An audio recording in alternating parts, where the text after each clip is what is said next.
Hi, my name is Haley Bethel. I'm a senior at Kansas City High School, and today I'm going to be talking about anesthesia and what the process is to be an anesthesiologist, and how some of my people in my community surgery procedures went and how they felt during the procedure and during the whole thing. So I talked to Stephanie Dalton, and she's had 2 surgeries that she had to be put under for. She loved her experience that she had during surgery because the staff was amazing. They explained everything well to her.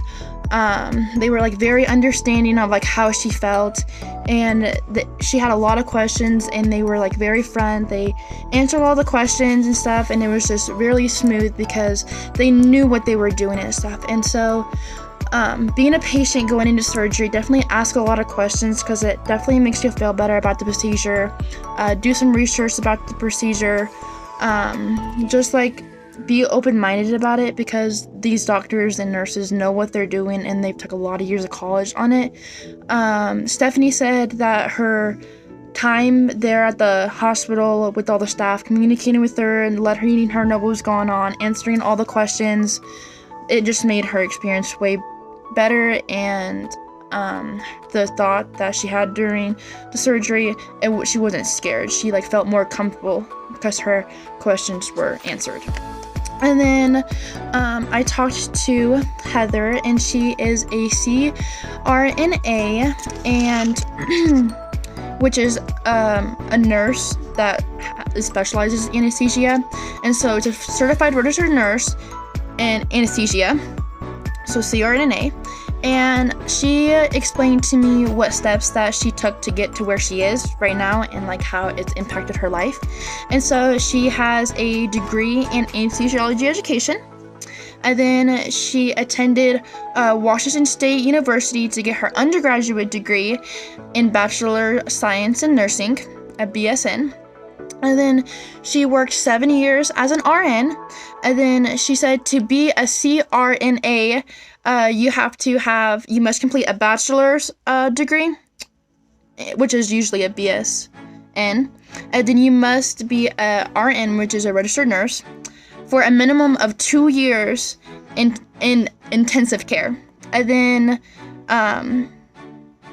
the CRNA unit program is now 3 years, and you have to have a doctoral degree.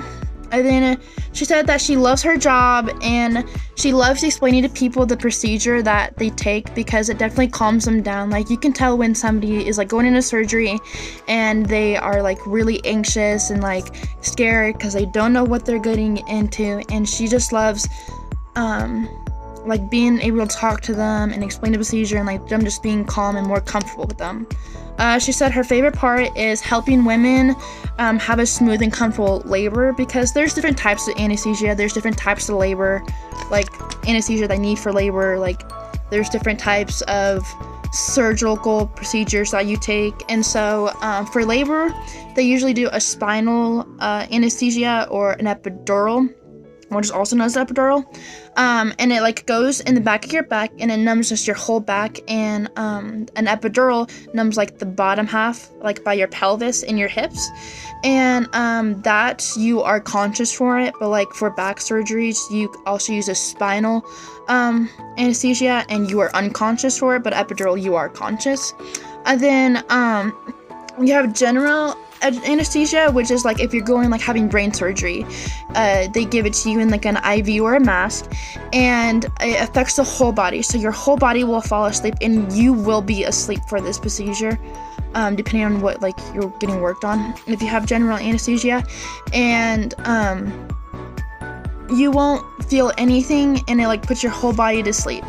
And then you have local anesthesia, which is just to numb one part of the area. So if you have if you cracked your head open, they would put some numbing anesthesia on it, and it was just for stitches or for getting your skin glued or for removing a mole. And so, like, there's obviously different types of anesthesia depending on a procedure. And if you just, like, ask your nurses or your doctors or anybody that's, like, the staff that's helping you, they'll definitely explain it, which helps the patient a lot, that I've learned. And so, like, just communication with the patient and your doctors and staff, it really helps during surgery. So if you guys have any questions, just comment on them below. Thank you.